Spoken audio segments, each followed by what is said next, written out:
Good afternoon. Bobby Farrell here.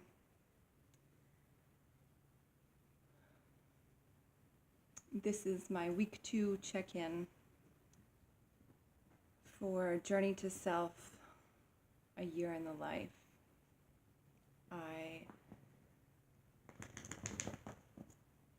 feel guided to do 52 weeks of checking in, seeing where I'm at,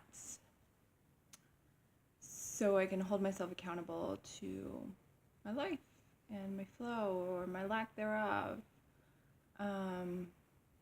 What that's looking like, feeling like, being like inside of my body. So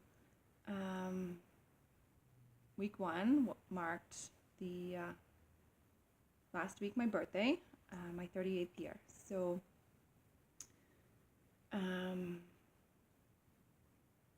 yeah, it's been a week and I feel like I've lived a lot in a really short time, I guess. At the end of the day last week, after I'd done my video check-in, I was messaging with a friend, and I was doing a little check-in with her, and the I am that came out of my mouth was, I am content. But then upon rereading it, depending how you read it, it can be I am content. And I felt like that was so profound and really kind of marks the no man's land that I kind of find myself in these days, just a constantly in flux, not really knowing what or where or how or why, and being okay with that most of the time, other than a few blips along the way. It feels really good to just be where I'm at. So whether I am content or whether I'm content, it's like, because the reality of my current beingness is that it shifts in an instant. And one, like, I was checking in with someone during the week, and I'm like, I don't know if I'm like excited about the fact that I crawled into bed and read a book for an hour, or if I'm like irritated and restless and bored. And it was kind of like all of those feelings wrapped in together. And really just being okay with that, because that's what's presenting itself. Yeah, it's felt good in that regard. And so recognizing, since like last Thursday, I've had this like undercurrent of just a different energy, an awareness.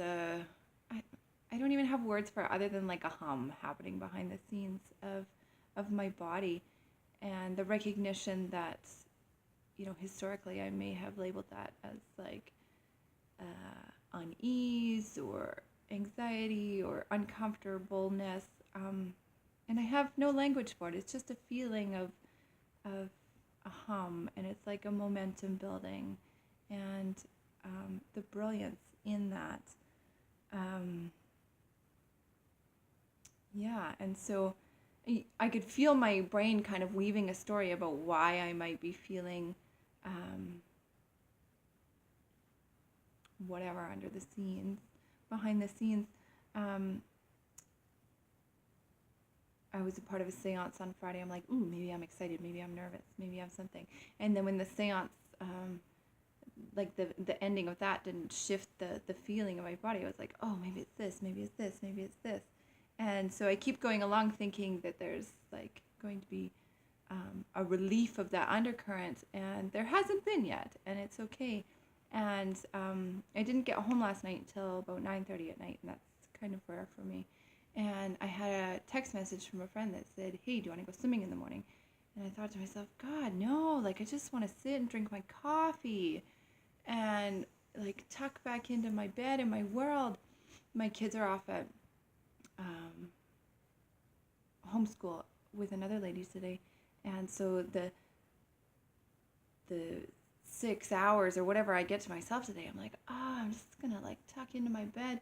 And then even as I'm feeling this inside of my body, the recognition that I keep saying I want to choose differently, but choosing the same choice. So I'm like, yes, of course I will go swimming because that's something new, and it will be whatever it is. And so, in my response, I said, I really just want to say hell no and crawl into my bed and drink my coffee. But yes, I will meet you there when I drop my kids off. And yeah, so so I did that with kind of a begrudging attitude in moments of whatever, and staying with that and feeling that. And I went swimming and I sat in the hot tub and talked and chatted, and then came home to feed my body, and then went back out of the house, which is really rare for me. And the beauty in that, and the pattern interrupt. So, at the end of our date, I was like, thank you for, like the pattern interrupt, breaking my habit of just tucking in when I don't have children, and for so long that was really a thing that I needed to do, because I don't get a lot of time for just me, and so I covet it, and the recognition that I don't have to do that anymore. And so in some of our decloaking today, as we were just kind of talking through our experience of life, I remembered saying not that long ago, and I really have no concept of how long ago it was, but that my world is shifting. And so as much as, I was kind of complaining about the pattern of my life and maybe some boredom and some of that, I knew even back then that it was all coming to an end, and the call to be out more and in public more, and essentially just out of my house more.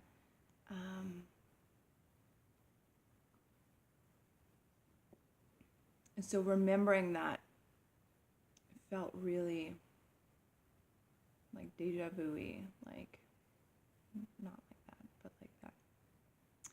And so I know I'm on the right track, and it feels exciting in this moment. Yeah, it just feels exciting in this moment. Really aware of it being like really dark. Anyways, yeah, and so over the course of my week 1, a lot of different like habitual ways have come to my attention. I've been having so the content of my world in one way is my cell phone. It's been doing weird things, and then I often go back to the Samsung iPhone argument inside of my world. So I've been trying the iPhone to see if that solves my problems and makes my life any easier.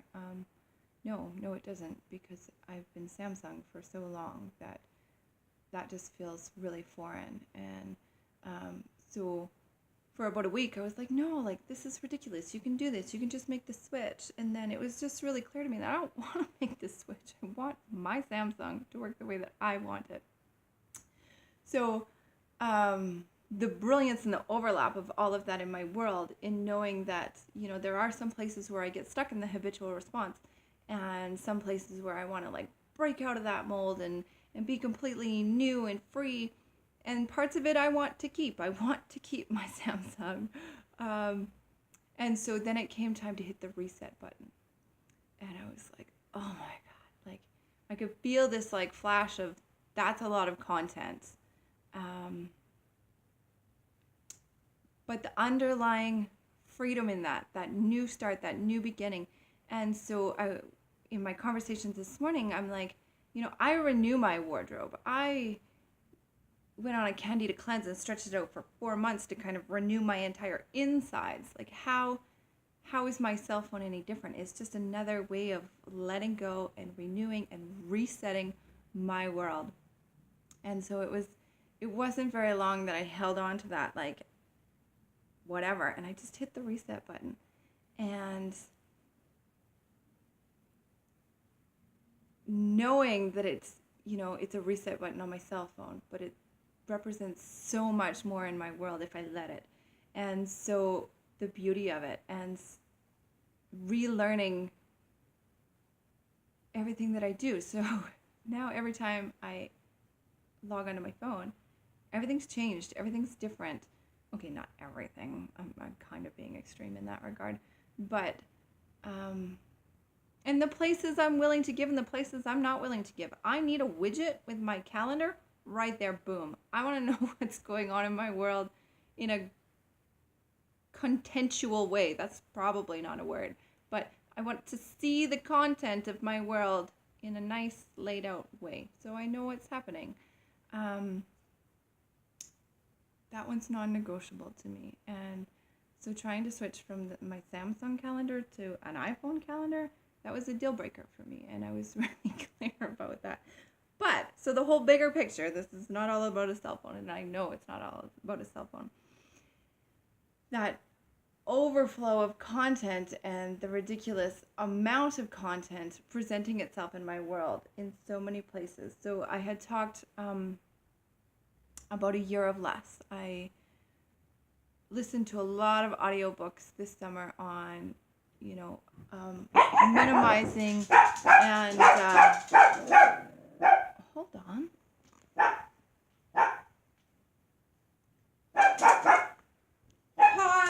Real life happening right now. Sorry, I thought since you were home I would come in the front door, but... Perfect. I'm on Facebook Live, just so you know. Oh, Live is live is live.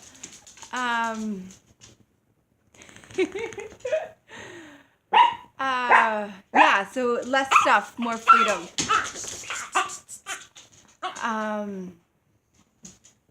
And so many times in the last few weeks I've been looking for something and I cannot find it. And I'll go on a rampage throughout my house in a tangent. Why do we have all this stuff? Blah, blah, blah, blah, blah. I should be able to find what I want. And the knowledge that I declutter, I get rid of, I donate, I give away so much stuff, and there's still so much more. And again, in my world this morning, I have a book where I write down ideas, workshops, things that I'm working on, blah, blah, blah. But I don't use it from front to back. I kind of just pick a page and I go. And so this morning I was trying to write on a page that I know is in my book, and I couldn't find the page for the life of me. And I could feel that welling up inside of me again, like the cell phone, the house, the book. Like, come on, get your poop in a group, lady. Like, you shouldn't have so many pages going that you can't even find the page that you're working on. And there's a brilliance in that. And I know that it's just going to keep coming in until I do something about it. So,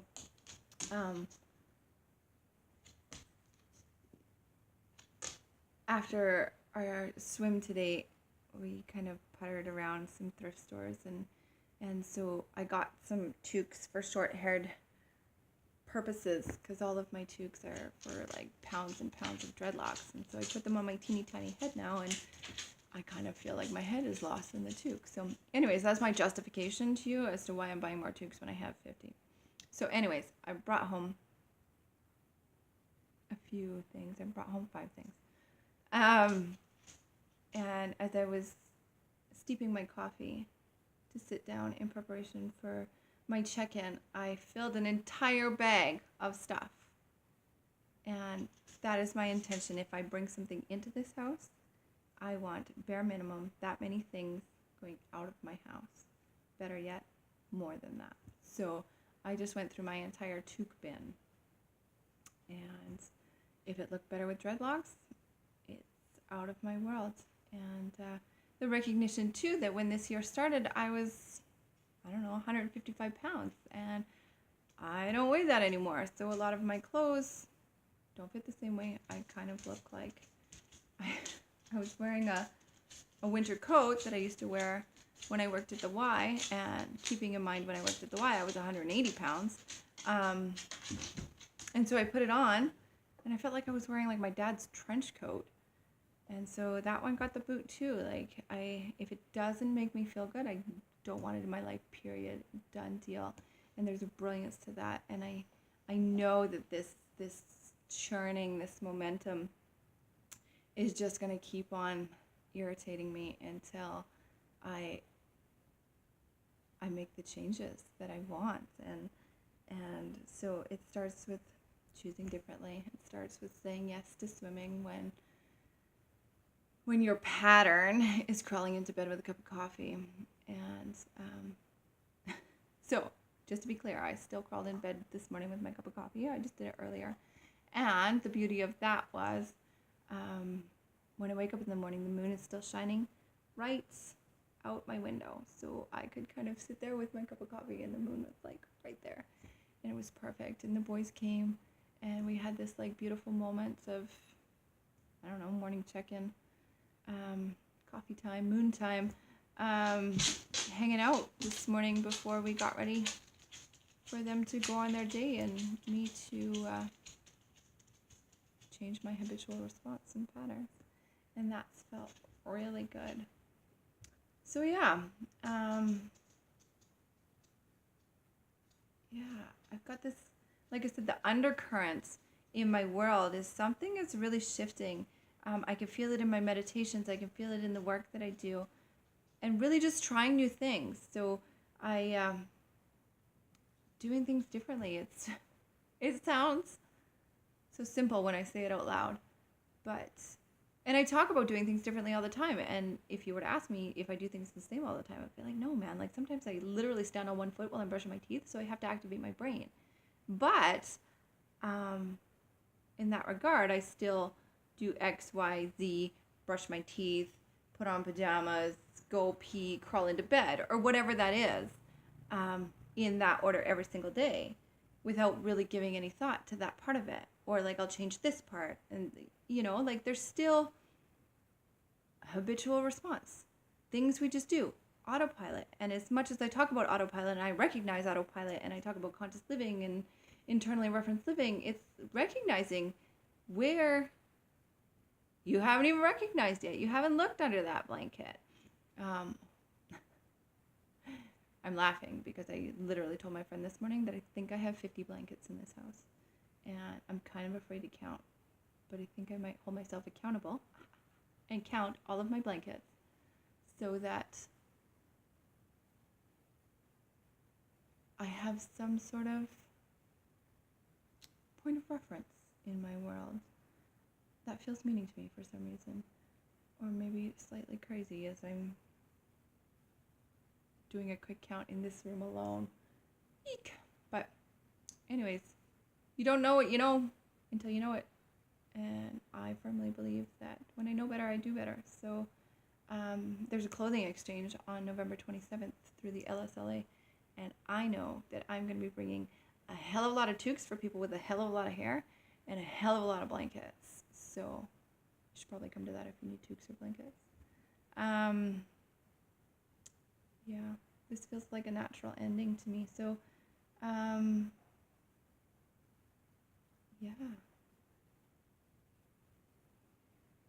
I'm debating in my body whether I'm going to tell you what's up and coming in my world, and I don't feel like it. So if you want to know what I'm facilitating or where I'm at, check out the events page. There's lots of good, juicy stuff coming out. I'm excited. If this video has evoked something inside of you, or you feel like offering your own check-in, that would be fantastic. I love, love, love, love, love to hear the spaces and places in people's lives where they actually pause and check in and see where they're at, because that lights me up. So yeah, week 2.